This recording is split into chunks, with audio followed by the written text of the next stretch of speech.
This podcast is sponsored by Talkspace. May is Mental Health Awareness Month, and Talkspace, the leading virtual therapy provider, is sharing the message that connection is crucial because good relationships are an essential and sometimes overlooked component of mental well-being. If your relationships could use some strengthening, a licensed therapist from Talkspace can help. Therapy can help you communicate better with loved ones, repair conflicts, and understand how to address loneliness and build community. It's easy to sign up. Just go to Talkspace.com and you'll be paired with a therapist within 2 days. You'll meet with your therapist online on your schedule. Plus, Talkspace is in-network with most major insurers, and most insured members have a $0 copay. Make personal connections a priority and start today. If you're not covered by insurance, get $80 off your first month with Talkspace when you go to Talkspace.com and enter promo code SPACE80. That's SPACE80. To match with a licensed therapist today, go to Talkspace.com and enter promo code SPACE80. Just a couple of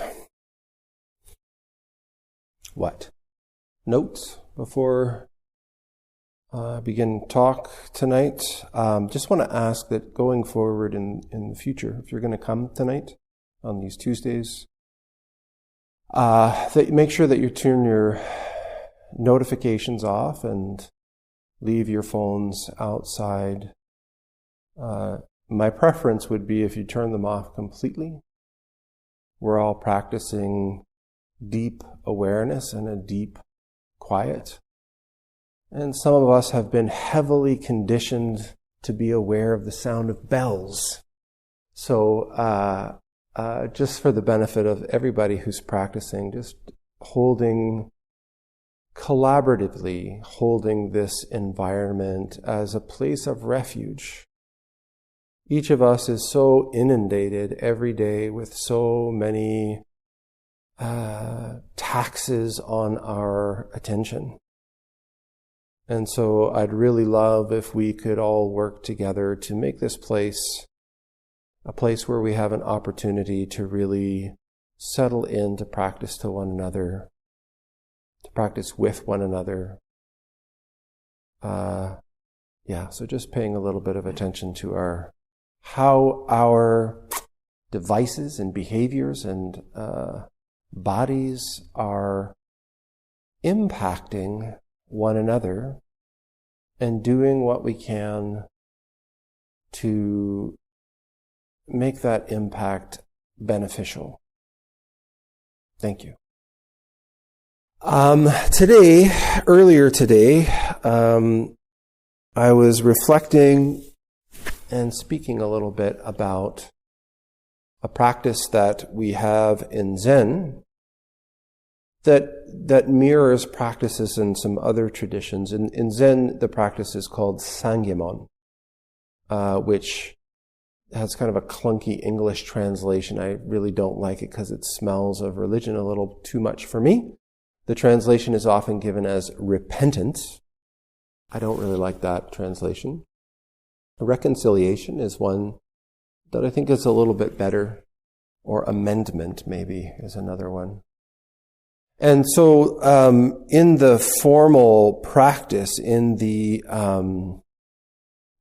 ceremony of doing Sangemon, there's a verse that we say where we essentially sort of say, all misdeeds, basically, born of my body, speech, and mind, since time out of mind, I acknowledge, I'm recognizing the things that I have done that have caused harm to myself and to others.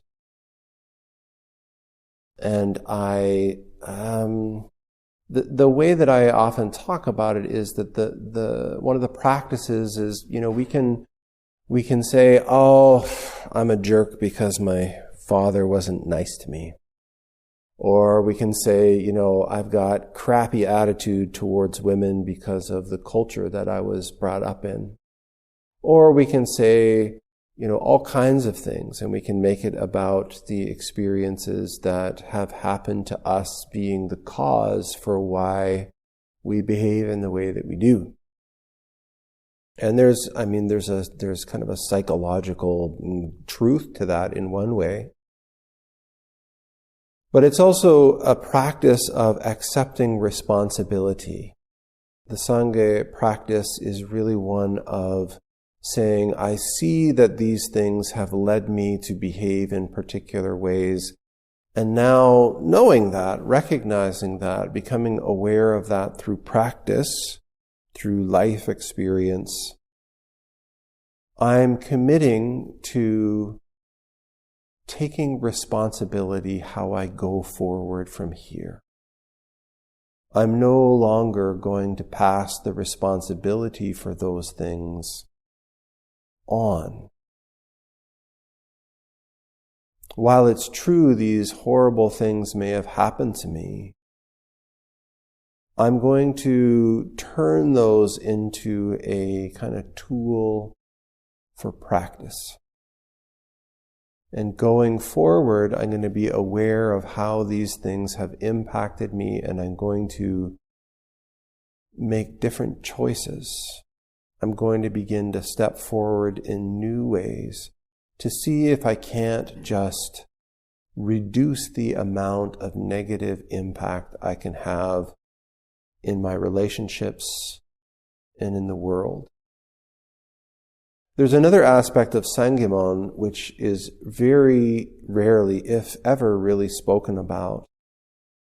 And I think years ago I brought a practice into the Zen Center which is really reflecting on our own lives. The experiences that we've had, the circumstances that we've been in, the relationships, environments. And I think everybody, but I'll speak for myself, has things in their lives, circumstances in their lives, relationships that they've had in their lives, where maybe I haven't acted in a really great way. Maybe I didn't treat people in a really great way. Maybe I was unkind or bullying or disrespectful.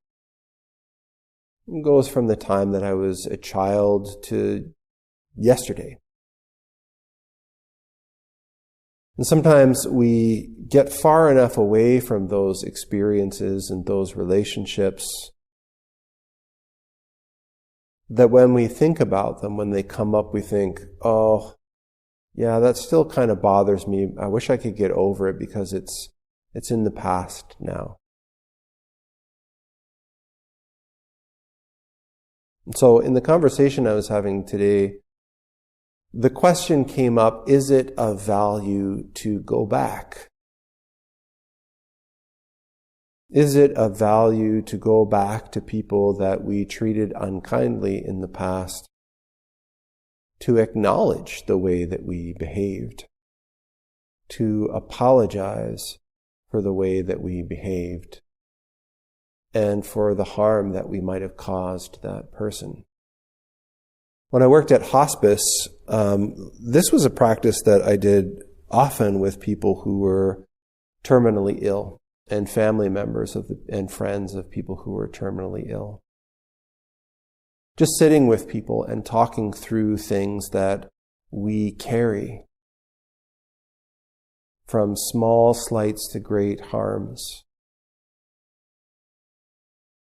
When we're doing this practice of Zazen, when we sit here and breathe and allow our minds to settle, as the sort of busyness of the superficial, the sort of day-to-day mind starts to settle, it's not uncommon that we start to have sort of uprisings of emotions.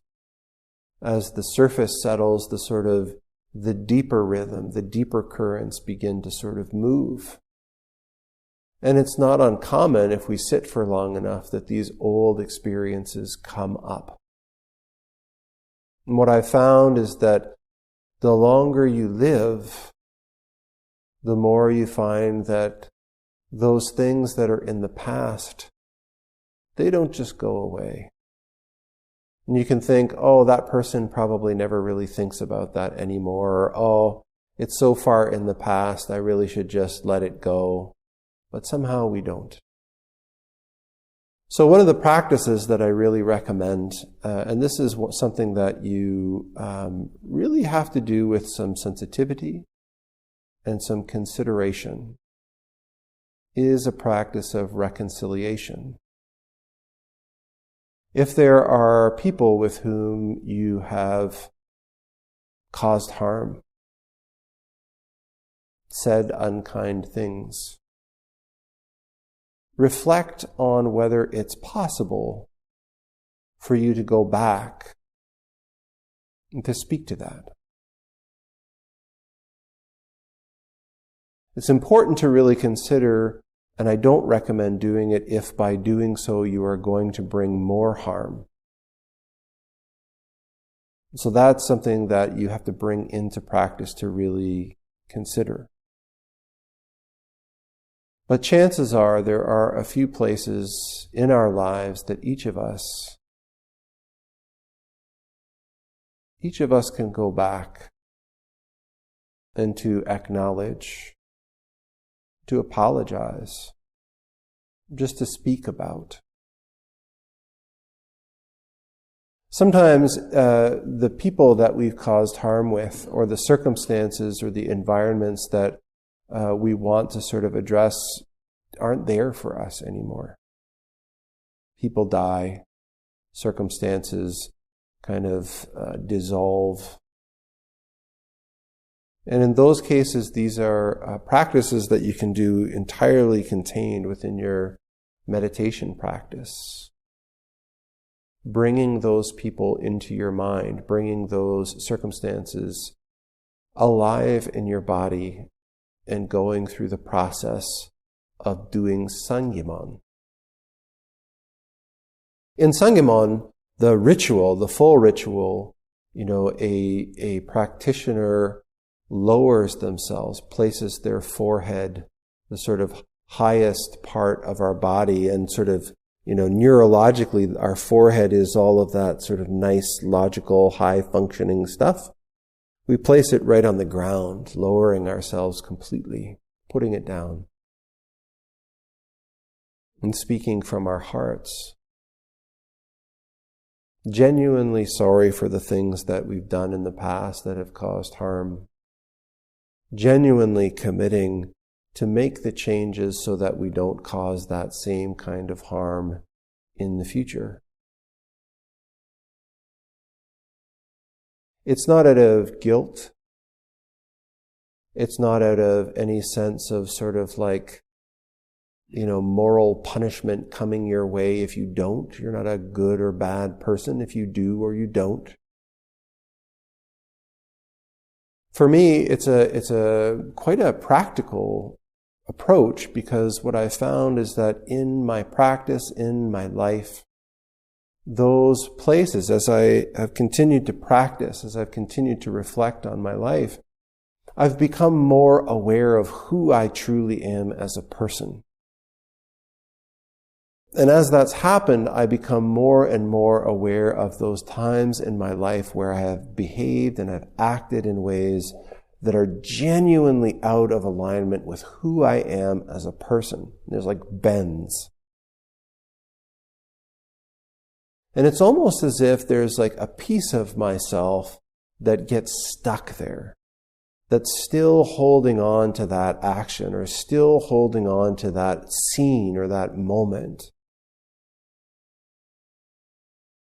And by taking up this practice of Sangemon, of going back as I am today with the knowledge and the wisdom and the experience that I've gained over my life, the practice, I can see that oftentimes the way that I behaved, the things that I said, were coming from a place where I was really doing the best that I could at the time. Maybe I was scared. Maybe I was under-resourced. Maybe I didn't have the knowledge or experience or context to respond in a whole and loving way, and so I did what I did. And in a way, I feel like now I can go back. Part of it is forgiving myself. Part of it is lifting the burden from that part of me that was in that circumstance then, and demonstrating how I can respond more appropriately in a more loving and whole way now. And in that way, it's as if a part of myself comes home. It's as if something that's been stuck or snagged for a long time is liberated and freed. It's as if a burden is lifted. And I've found that doing this practice and going forward, having done this practice over and over and over throughout my life, continuing to do this practice, that those uncomfortable memories, they become softer, gentler. Sometimes they've faded completely because it's as if there's something deep inside that resolves, that settles. So this practice that we do, this sitting practice, this meditation practice, on the one hand, yes, it provides us this opportunity to settle our minds in this moment. It allows the day-to-day distraction, the day-to-day busyness, it allows us to sort of put it down and sort of come more presently into the room. But as we do that, you'll become more and more aware of these deeper currents. It's the difference between sort of like the sound of something going on inside of the room, which everybody seems to notice, and the sound of like a notification that's happening out in the hallway. If things become really quiet in the room, you start to notice things that are more subtle. You start to notice things that are further away or that are deeper. And so the practice isn't just to ignore those things, but it's to investigate those things, to unpack those things, to allow them to come to true resolution, dissolution. And it's a practice that I highly recommend also because it feels good long term. So I want to thank you for your practice, and I want to thank you for applying the energy of your life to this investigation. Together, we're stepping into a world that is continuing to change and become more challenging. And each of us will have more and more opportunities to behave in ways that are cruel and unkind, to become more separate, more polarized. We're encouraged every day. And so I'm so grateful that all of you have chosen to come here and engage in this practice that Dogen calls the backward step, this way of turning around, dissolving into, coming together, making relationship, moving in harmony, remembering who we truly are. So thank you. If you've made it this far and you're still listening, you know what to do. Like this episode, leave a comment, share it with one person you feel might benefit from it.